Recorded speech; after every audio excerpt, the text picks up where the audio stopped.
Coach and counselor explores how today's youth benefit from intentional, empowering adult leadership. Each episode blends perspectives from coaches, mentors, players, and mental health professionals shaping the next generation on and off the field. From tough conversations to inspiring transformations, we dive into what it takes to support young people in today's world.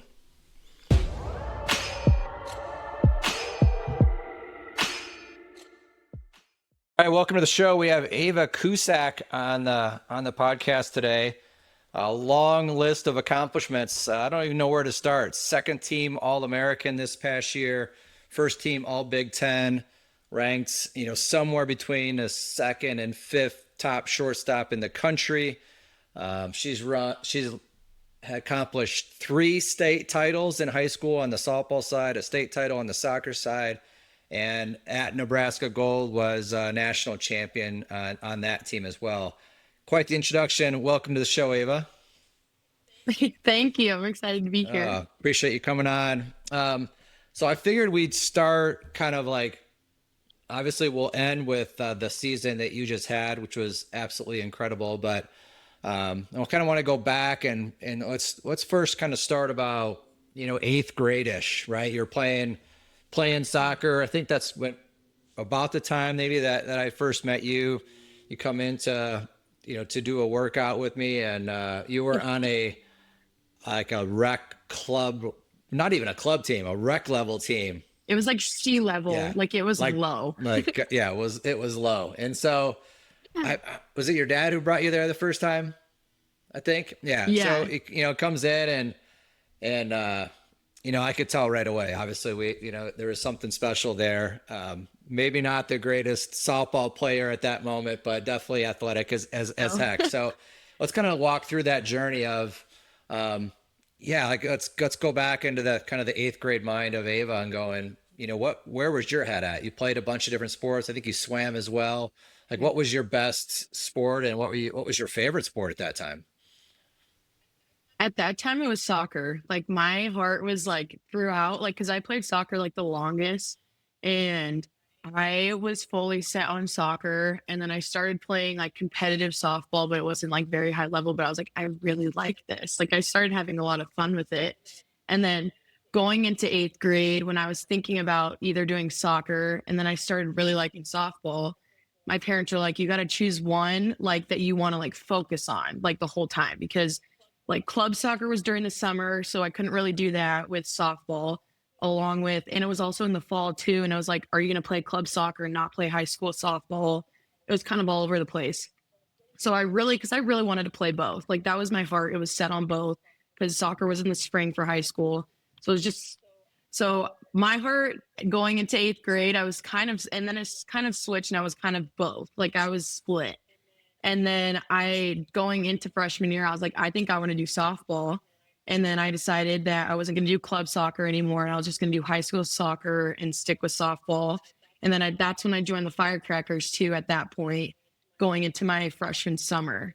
So that was kind of the switch of when I actually full on decided with softball, but I was still like split for a while. Yeah. And for those of you that don't know, Colorado, where Ava lives, is probably one of only 6 states or so in the country that play high school fall softball, where everyone else, the other 40 something states, play in the spring. So that allowed you to play spring soccer and fall softball, which kind of worked out really well for you to, just to rack up 4 state titles. Not a big deal.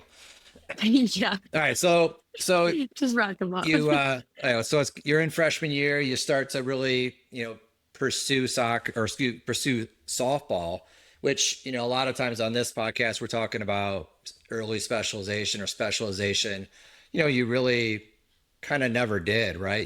I think even picked up swimming in high school. So you added a 3rd sport. Mm-hmm. So you're kind of one of those people who was like, maybe defied the odds a little bit, where you just continue to play.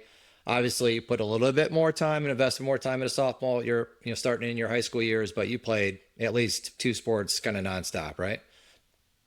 Yeah, like I always told my mom, my mom would laugh at me when I was little, because I just tell her figure it out, because I would be like, I want to play both of them. And then I actually swam when I was little too, and they wanted me to move up, but I couldn't because of soccer practice, and they wanted me to practice like 3 hours a day for swim. I was like, figure it out. I'm doing both.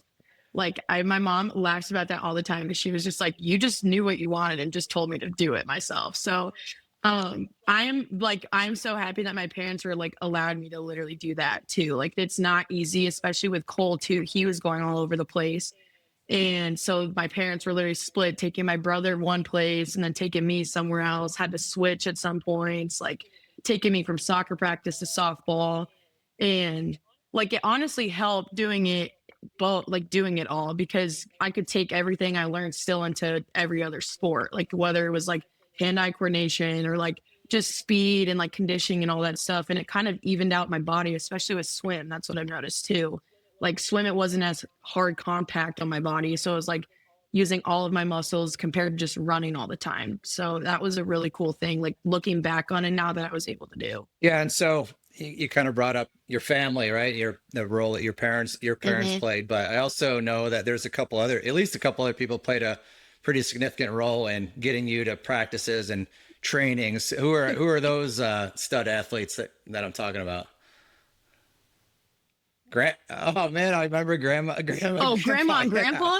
Oh, I was like, oh yeah, my pickleball yeah, star yeah. I grandparents. remember your grandma walking into the into, Yeah, into the they would gym. take me everywhere. She Oh yeah. walked Or right even in. just like taking me to She it. looked around and said, "Man, I don't know what you're doing having a baseball and a basketball facility in here. You should turn this into pickleball." I know. She was ready, and she was ahead of her time because eight.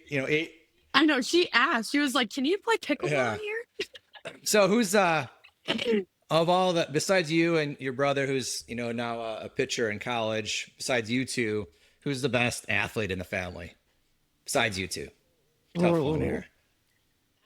that one's tough. Because my mom, even though she played basketball, but she was a roller skater and she almost went to Olympics before they took it out. So she always thinks she's more athletic. And now she's a pickleball star too, and she picked that up pretty easily. But my dad had played all different sports too. Like he played soccer, football, baseball. So it's like I can't. I don't Do I know. get the vote since we have a chance Yeah, we have you a can chance to vote. pick on your dad? We definitely can't give it to him. So Yeah, you can vote. mom wins on that one. All right. Well, second question then is who's the hardest on you? Who's the toughest on you? Ooh. Everyone thinks it was my dad, but I would definitely say my mom. Like, she is just someone like she would always like she just would push me the hardest because she knew what I could do. And like she would always be on me about like grades, getting to practice, and like just everything. And she was the one that like she'll send me videos still on Twitter and like Facebook of like hitting drills. Like it's so funny. Like all the time, she's like, try this one. Cause she just always wants me to be better and she knows I can be better too. Like even now, she's just like, see if this helps you. And I think like that's the funniest thing is because she's never been played softball. Like my life is like very new to her with softball. So I just like her trying to like learn it as we go is like when I started picking up softball was pretty funny. We would always make her swing when you're hitting on the tee Yeah, sometimes. I actually thought you were gonna say that because I remember vividly. Yeah. Vividly, we had like an hour session, and it was probably like an hour and a half into it because the last half hour, your mom's like, well, "What about this? What about Oh this? Can yeah. you get her to do this? Can you do this?" And then finally, I was like, "Hey, I have to go. Like, I had another appointment. I had to go do something." I was like, "You're welcome to stay. Just turn the lights off when you leave." And we had the hit tracks up.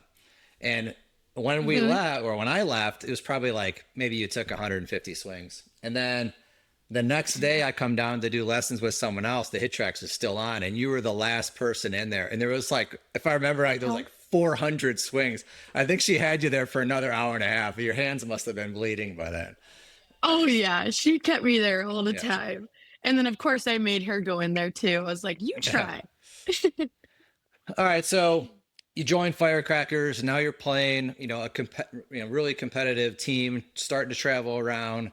Like what was good about that? What was bad about that? Kind of just tell me about your experience with, the Colorado club experience, really.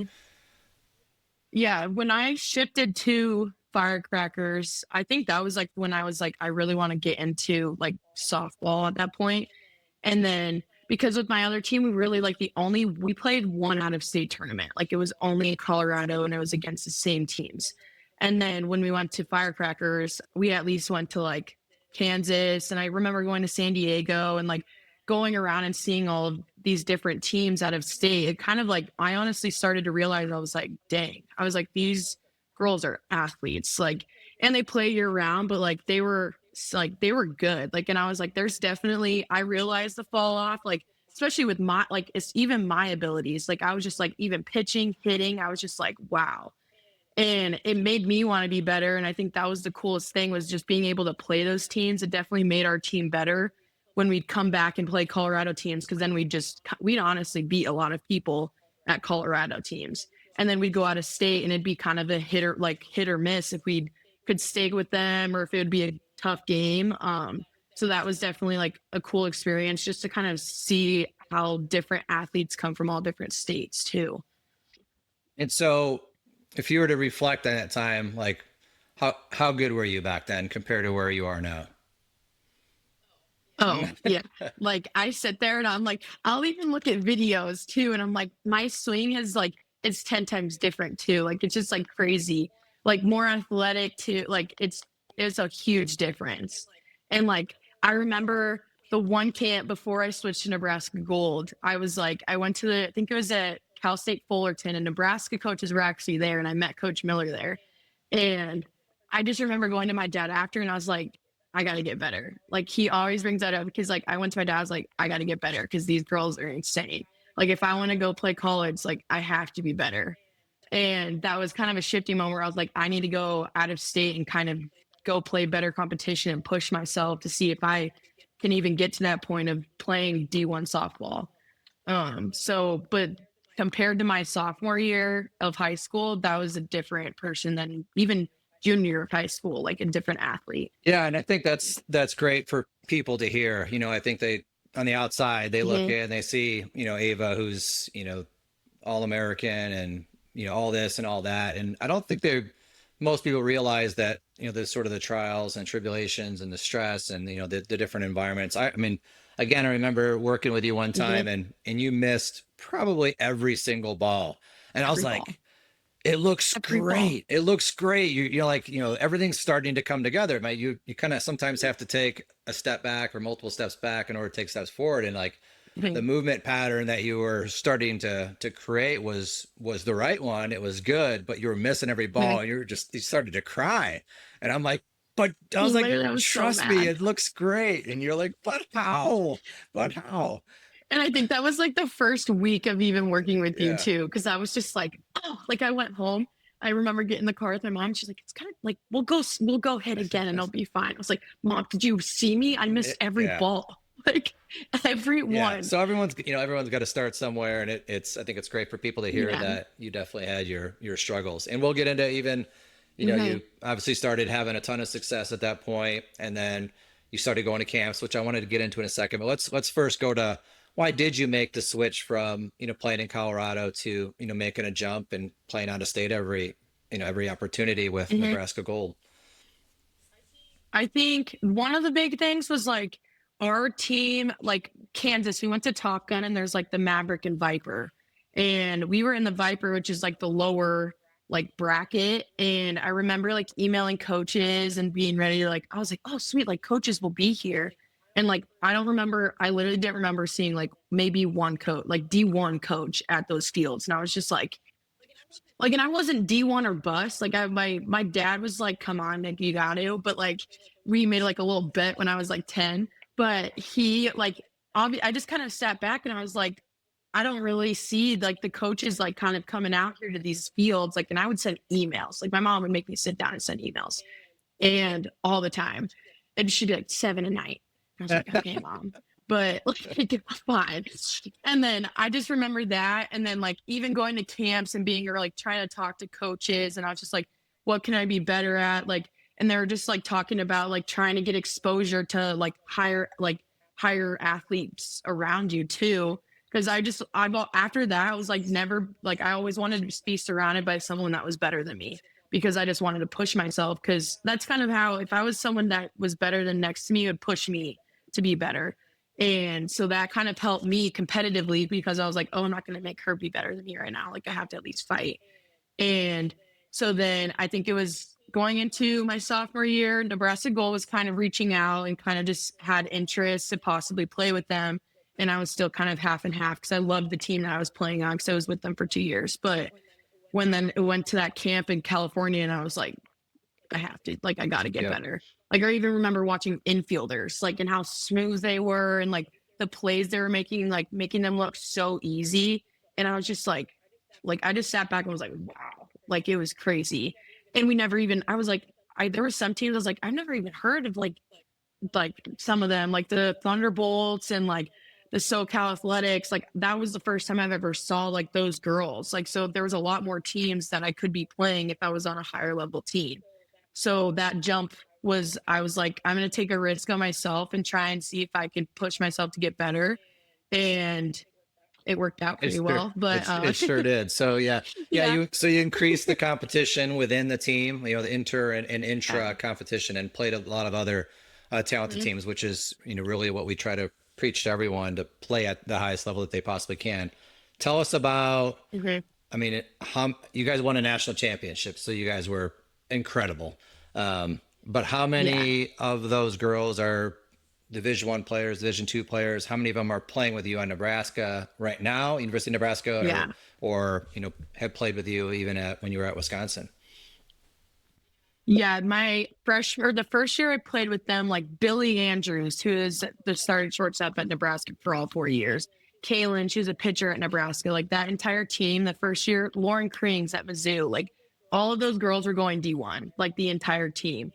And so going in, I was talking to Larry and Beth and trying to just to get a grasp of like what they were about. And they were like, we're trying to get you guys prepared for college because we're bringing all girls that are D1 athletes and you have to fight for a spot, which that's what college is going to be like. And I loved it. Like I went to my home to dad after like by the first practice and I was like, this is awesome.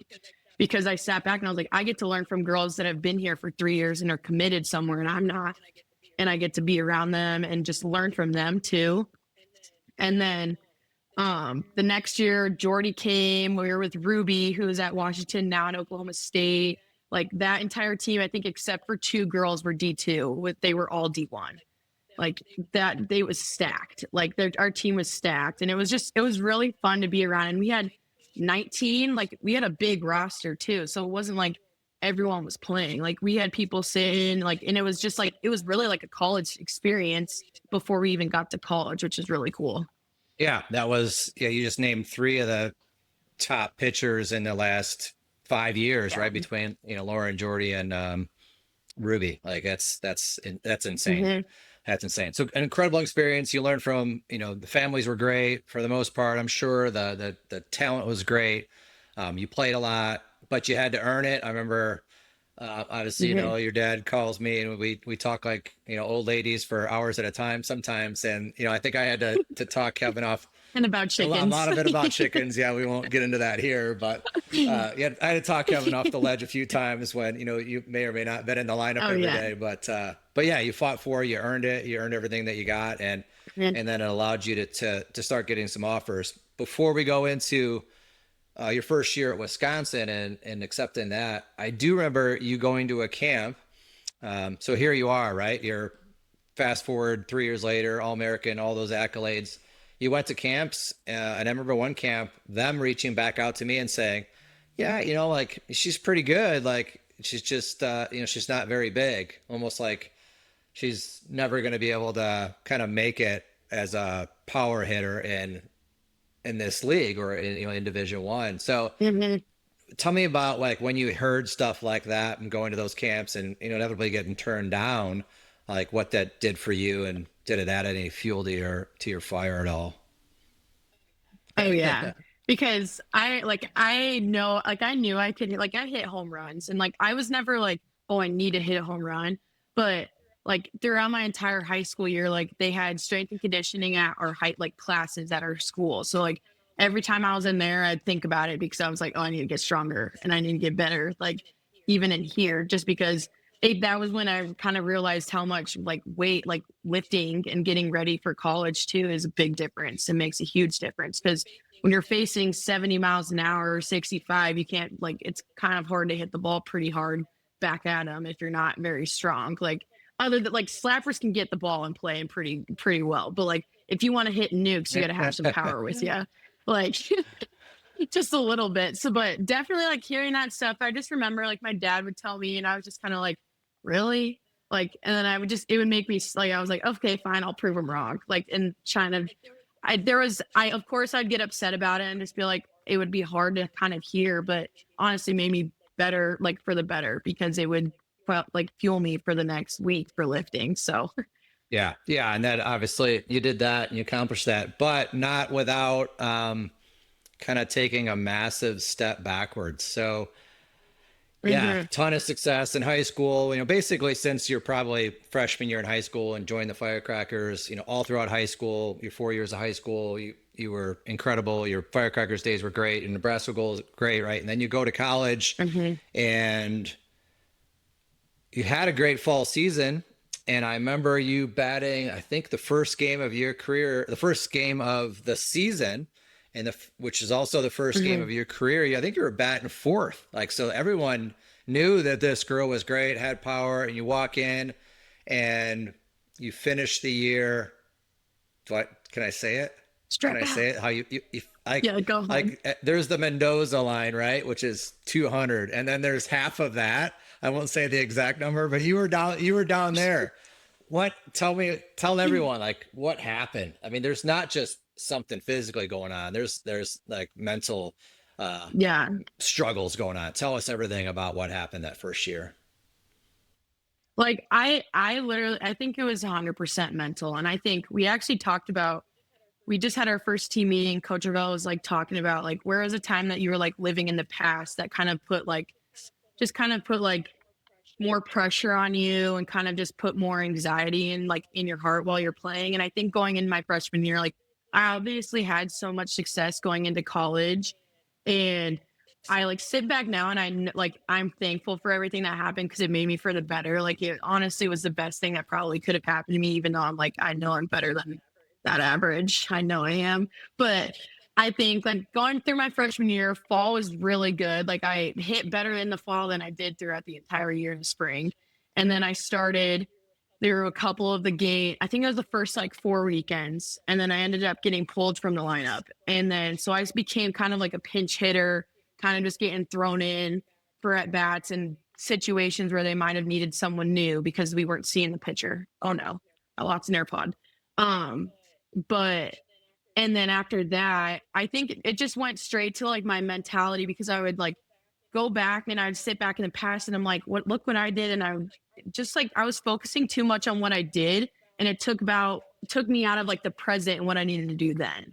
Like, and it was really hard. And I was thinking too much in the box. I was just thinking of what happens if I strike out? What happens if I do this? Like, what if I don't get the ball in play? Like, I just would always like kind of just mentally like mess up my head while I'm in the box when you just see to compete in the box. And like after that, I remember going into the summer and I ended up hitting with Russo and hitting with Alexis and kind of just getting back into just like compete mode. But throughout my entire freshman year, I think I just started to doubt and just start put that mind. I'm like, am I good enough? Like, I don't know if I'm good enough. And it just kind of really struck me throughout that entire year, wondering if I was ever good enough to play D1 softball. And like, I really like, I'd sit there on the tee for hours trying to figure out what was wrong. And my swing felt great. It felt perfect. And I was just like, what am I doing wrong? Like, Yeah, so we're gonna take a quick break for our sponsor, Operation Player Assist. But I want to bring that right back. And so you went through that, mhm. you had that struggle, but what I really want to know what you did, or who you talked to, or who you sought out to go from where you were your freshman year, which, and we'll leave that in the past, to then literally tripling your batting average your sophomore year. So I mean, yeah, I know you did some physical things with Russo, and but what were the what were the really the mental things? So let's take a quick break and we'll come right back. As we're talking about the challenges coaches face with young athletes, it reminds me of something that affects every youth sports organization, the administrative nightmare that can pull coaches away from actually coaching. I recently spoke with Jennifer from the Riverside Youth Soccer League, and she told me something that really stuck with me. She said, "We were spending more time managing registrations and chasing down forms than we were developing players." Sound familiar? That's exactly why organizations across the country are turning to OperationPlayerAssist.com. They specialize in handling all those behind-the-scenes headaches that eat up your time. Registration systems that actually work, automated communication tools that keep parents informed without blowing up your phone, and emergency response protocols that give you confidence when things go sideways. Jennifer's league saw immediate results. Registration time cut in half, parent complaints about communication dropped to almost zero, and here's the best part: coaches could focus on coaching instead of paperwork. If you are tired of administrative chaos stealing time from what really matters, developing young athletes, I encourage you to schedule a free 15-minute demo with the team at OperationPlayerAssist.com. See firsthand how they can streamline your operation. Visit OperationPlayerAssist.com and click Schedule Demo to book your 15-minute consultation, because when the administrative burden is lighter, everyone wins. Coaches, parents, and most importantly, the kids. OperationPlayerAssist.com, supporting the game behind the game. All right. Welcome back. Ava, we left off with talking about your freshman year, some of the struggles you had. Specifically, now just kind of want to get into, so you had that. What did you do? Who did you seek out? Who did you talk to? Who were kind of your confidants to get you from where you were to then, literally hitting, I think 318 your sophomore year, and with, adding 9 home runs and 15 doubles, and, the on base percentage. And, I think you even had some accolades that sophomore year with third team all region, second team all Big Ten. So you got right back on track, right back on there. So tell us about what you did in order to get back to that point. Yeah, going into the summer, I first was like, I was talking to my parents about it, and I was just like, what? Like, my dad was even asking me, like, are you like, where are you like at in your head right now? Like, cause he was like, in the box, I can just tell you, like, you're kind of just second guessing your swings and what you're looking at. So I would swing at balls above my head, and I'd watch pitches that go right down the middle. And I was like, I could crush that. And it was just like mental blocks.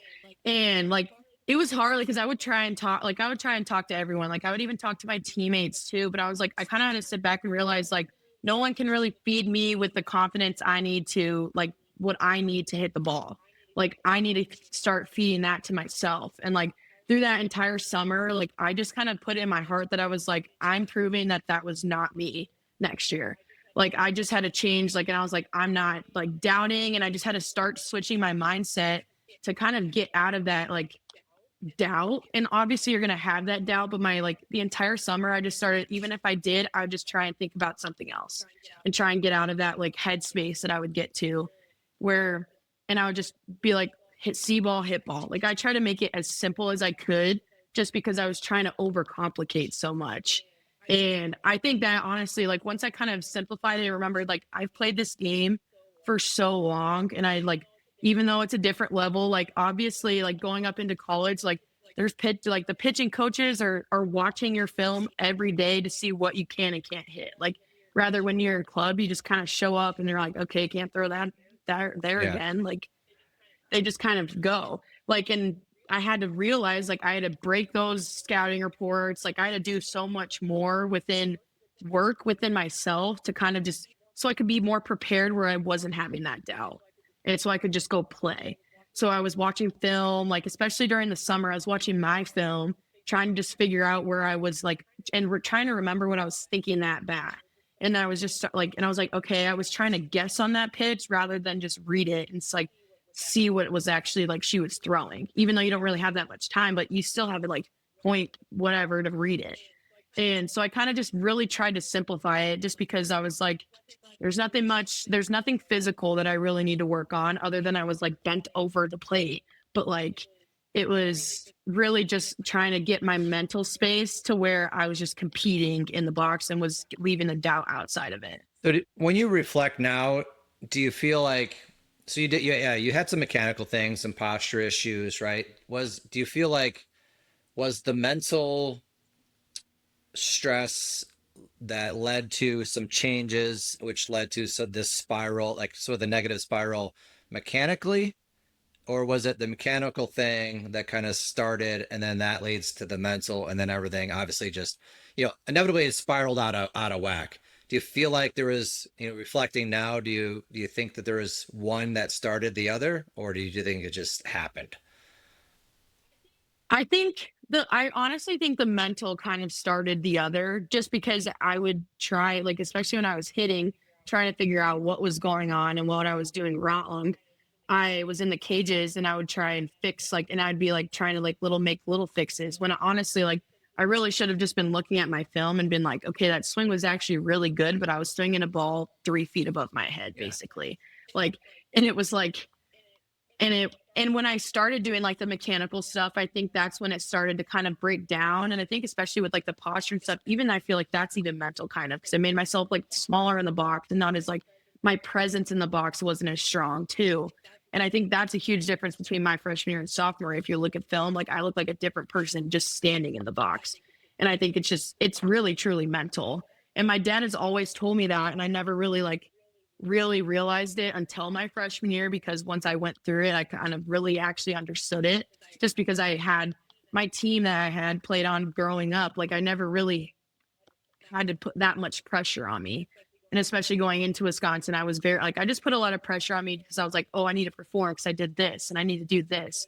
So I think it definitely started mental and kind of worked its way down from Okay. there. So let me just kind of recap just to make sure. So you went back and looked at film and you saw what you looked like when you were successful, which I think is great for people Mhm. to hear. You should always go back and do that whenever you have the opportunity.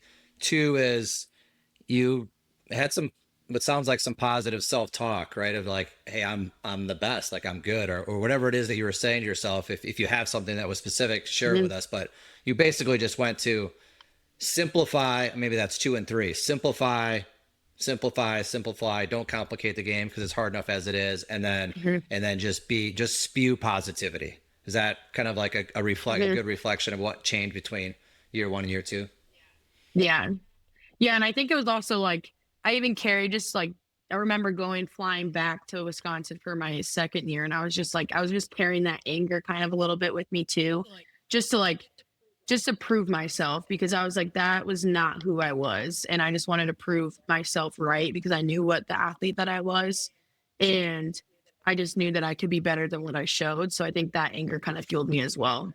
So now I do want to get to the transition from Wisconsin to Nebraska, and then you had the great year that you had last year. But you're kind of like in this leadership role now, right? You've been through some of that. You are a senior. How can you take what you've learned and help other athletes, specifically on your team that are coming up as freshmen and might unfortunately go through the similar things that you did? Mhm. I think it's really cool because I even had like some of those conversations with some of my freshmen last year that they're really good athletes, and just like you really don't realize that jump and how like serious it is in college too, just because it really is a business for the coaches and they're trying to put the best people out there that are going to win games. And it's hard to kind of take that in a way where it's not like personal, but you had to like still have to prove yourself at practice. So it was like trying to talk to them and just know that like how much like I did like going into it. Like I just try to tell them like it wasn't always easy. Like the hard work is gonna get you there, and just trying to put all your effort into it, because if you're gonna work hard and try and prove yourself every day and just put as much effort, and once you get that opportunity, you're ready and you can prove yourself, and it works out in your way, and then you can continue with that. But just the hard work piece of it is like I feel like the hardest part, because it's It's hard. Like college it's softball is a hard Yeah, sport. I'm glad you said it because it is. It's really hard. Like, Um, so kind of speaking of that, there's now you had by all means, you hit 318, 9 home runs, 15 doubles, on base percentage 377, like great year. Um, then you're like, I'm considering transferring. How hard of mhm, a decision was that for you? I mean, you're in the veterinary sciences. Wisconsin's a great school for that. mhm. Like, tell us about that now. Like, totally different emotional roller coaster of going, should I stay or should I go? Yeah, that was that was the hardest decision I've ever had to make in my entire life because I love that school and I love that campus. Like Madison is a very beautiful place. Like it is a place like no other. Like it's just amazing. And the atmosphere there too is just like it's a very college campus town. It's really cool. And I loved my teammates too. Like it was so fun around them. And I loved and I had really good relationships with my coaches. So that conversation when I did end up leaving was like, that was the hardest thing I had to make. Like I was bawling. It was a Yeah, mess. yeah.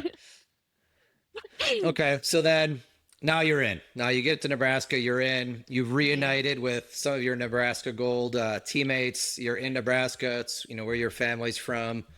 Tell us about that level of excitement and the opportunity that's now there before the season started. We'll get into that in a second. Oh, oh yeah. During like the summer after I committed, I literally felt like I was like living a dream because I went on my visit and Jordy was my recruit basically, or was my like co-host basically. And that was like, I was like, no way we're actually here. Like, and if you could tell those juniors, like when we were playing together and just having fun and buying hamsters, like we literally been like, yeah, you're funny. Like you're really funny. Like that's a joke, right? And that we're all here together playing college softball together after we played when we were younger. So that was just the coolest thing. And also just my entire family is from Omaha and like I have my grandparents, my aunts and uncles here. Like my brother's 2 hours north of me. He's super close. Like he'll come down for football games. Like it was just a very cool experience just to be like, I'm a lot closer to home. I'm gonna drive home now instead of a flight. And my parents could kind of come and see more games too, and especially working to see Cole's games as well. But it was literally felt like a Yeah, dream. that's awesome. And the dream continued. You hit 412, which is Mhm. crazy. 70 hits, which is crazy. 21 home runs, 64 RBI, 507 on base percentage. You're literally on base like flip a coin every other at bat. That's insane. So incredible year. And you guys make it to the regional. Mhm. That was Yeah, awesome. give me like two highlights because I'm sure there's plenty, but what are kind of like your top two of like you just, that for sure that you're going to remember the rest of your life? I definitely will remember my grand slam for like that feeling once I hit it because I knew it was gone when I hit it. But the LSU air, like when we were hitting BP, it literally felt like you were hitting into a wall. So I was like, is it gonna go out? So I'm like sprinting around first, and I was like, oh. But that was just cool. And like we had so many fans there, like all of our parents. We had people like that, like my parents were meeting that were just like, who's your kid? And they were like became Nebraska fans for the day. Like it was a very cool experience. And I think too, like honestly, it was just like walking when we went to Tennessee and for our super regionals, and we're just like walking on the field. And I was just like never being in a super regional ever. Like that was my first time ever playing post post college softball in the NCAA tournament. Like that was the entire atmosphere is different because it was packed, it was loud, like it was so loud, like we were screaming to each other on the field. Like that's a feeling that like I will never forget just because that was like one of the coolest experiences I've had. And we're gonna do that this year, but so I'll feel it again. But that was just a very cool experience, especially for my first time. Yeah, and so let's talk about this year. Like obviously I ask you if you guys are gonna be better and do better. Of course you're gonna say yes, but I mean, are you really? Like, are you guys that much better than you were last year, like on paper? I think we like since we have 19 returners, I think it's going to be a really fun like continuing on. Like we're trying not to like we've talked about we're not trying to like live in the past with it and like kind of live in with that anger of not making it since 2 runs for 2 games. Like we were that close and it was all we needed was one more win. And I think the coolest thing is that we have a lot of girls that have now had that experience because last year, like the only people that had experience were the seniors that went 2 years before and Jordy, who's won a national championship, and the coaches who've been there to the World Series, actually. So they are the only people that really had experience. And like, I think 4 of them were on the field, like, or maybe 2 of them were actually on the field that have experience in like NCAA tournament. So, and now we can sit back and realize that we have 19 girls that are all have that experience. And I'm really excited just to see how much we can grow from that as well. So I think it'll be a fun year. Have you at all started to think about or process that this is your last collegiate year? You don't want to talk about that? In the back burner. Good. Keeping that in the back burner for now. Which is great. Don't want to think about it. Which is great. We always say, we've said this a few times on the podcast, be present, right? Be where your feet are and enjoy the moment. I think the only, if I was to give a recommendation, it's, be aware of it. And since you are aware of it, show up early, stay late, and enjoy, like, soak up every moment. The grass smells better, feels better. Like, everything about the game is great. All right. I won't put you too much pressure on that one. I know there's always undue pressure as it is, but let's fast forward to after. You are a lover of animals. I think I see posts all the time with, like, a goat or cattle or chickens or dogs or something. So you're going to get a degree in the veterinary sciences. Are you going to try to play softball after, or are you going to, there's always that push and pull a little bit and that dilemma. What are you wanting to do? Yeah. If I get the opportunity to play post college, I would definitely take that. And I think so right now it's only in the summer, which is nice. So it's like, especially, I know I'm going to take a year off to get more hours to apply to vet school, because with college athletics, I really haven't had time to get a lot of hours that would make my application look really good. Even though being an athlete will hopefully help me, but I definitely want some more hours in the vet clinic. So that's my plan kind of going forward. But especially with kind of how it works out, I think it would kind of work out pretty good, because then I would have the summers to play and then I'd go into vet school, hopefully. So we're kind of keeping that on track right now. Good. Glad you got that played out. I might have to catch a game or two this year. We'll see. I'm sure your dad's definitely trying to get me out there. All right, so it takes us through a great chronology of your playing time. Let's now talk about the coaches and some of the experience you've had. Obviously, you loved your college coaches. What's some of the best advice that you've ever received from anyone at any level, or even at any sport that you played? Oh, that's a good question. I honestly think, I'm trying to think. I think my one thing that I've always kind of lived with, that my dad has always told me, is, like, let your love light shine. And that's what's on my, like, glove. It's like we have little quotes above our lockers that we have. And that's, like, the one thing. And that always is in my mind, especially after freshman year too. Like, I didn't show, like, me loving this game and enjoying the game and just having fun with it too. And I just, throughout the past 2 years after that, like, that's the kind of the biggest thing, is, like, this is a game and I want to show how much I love it through, like, how I play and how I act too. And I think that just kind of radiates hopefully to other people too, of how much fun this game is, and just how fun it is to play and be surrounded by the people you love and that love you too.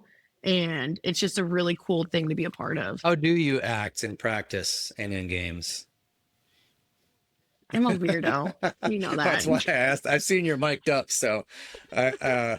I mean, you have a blast, right? Like, it's a party for you, which is awesome. And then I think that adds to that, the infectiousness of your teammates, right? And it makes the whole thing fun when everyone else is having fun too, which is great. What would you do differently, looking back on your career? Like, not yet, but 10 years down the road, right? You got a little Ava running around. What would you do differently with her? What would you do more of? What would you do less of? Kind of reflecting on your, especially your early years in sports. I think I kind of want to do, like, I want her to do whatever, him or her, whatever happens, if I have a boy or girl, let him do whatever sports he wants, because hopefully can be as athletic as I am. I'm not going to let him know that he's not as athletic as I am until he grows up a little more, because I'm going to show him all the sports.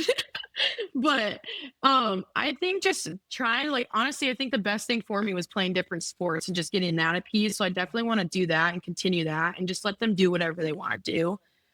Just kind of let them kind of figure out what they want to do for their future. And then I think another thing was, like, I wish I took more time and asked more questions, especially, like, going into recruiting, because and it's hard when you're a junior in high school. You don't really know what you want and what you want out of your 4 years. And just kind of going through that process is so stressful. And it kind of is surreal too, because you're just like, I have to figure out where I'm going to stay for 4 years and kind of figure out what I major in, you're just trying to figure out what school is the perfect fit for you. And luckily I knew what I wanted to do, like kind of going for studies and stuff, but just asking more questions and just being like, I want them to just be not as afraid to ask more questions and kind of figure out what they want out of their careers. Great. And now, like, this is actually going to be the last question, but it's potentially a long one. The recruiting landscape's insane right now. It's crazy. Yeah. And so let's just say you're talking to someone who's, junior in high school right now. Like, what advice do you give that, female athlete right now, or that female softball player that's like, I don't know where to go. Like, what should I do? I have, maybe they have an opportunity to get an offer from an LSU of the world, an SEC team, and then, this team and that team. Like, what would you tell that person right now that's, a potential middle infielder like you are? Where should they go? What should they do? Like, how would you help them with that recruiting process as a junior in high school? Like, I think the first thing is just like enjoy it too, because it goes so fast. Like when you're getting calls and you're trying to figure out like that process, and you always like, you're seeing your friends post where they're committing to, and like, there's obviously that outside pressure, like, oh, I'm not committed yet. Like, enjoy it and know that you're taking the time to figure out what's the right spot for you, because the transfer portal is not fun. Like, you should pick somewhere that you like going into college, pick somewhere that is 4, 5, I don't know, but like as long as you want to be there, like for those years, pick somewhere that you want to go there, because I think you have the opportunity to go and make amazing relationships with people. And I obviously, even leaving, I still have really good relationships with those girls, but it was hard leaving. And I think going through the recruiting process is just taking the time and enjoying it.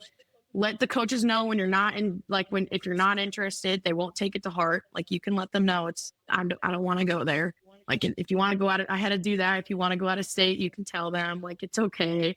Like, but just really take your time, enjoy like the process, and just talk to everyone that you can, your parents, definitely talk, like even just talk with yourself too, to figure out what you truly want out of your experience, and just kind of go from there and take it day by day. You don't need to commit September 2nd when the coaches call you on September 1st. Like, you have multiple months that you can think about and try and figure out what you really truly want to do. That's great advice.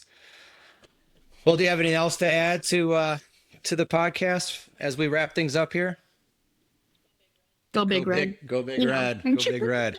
Well, we'll be watching you, Ava. I do hope you take your own advice there, which is, be present, be in the moment, enjoy it, love it, continue to be weird, because that's great.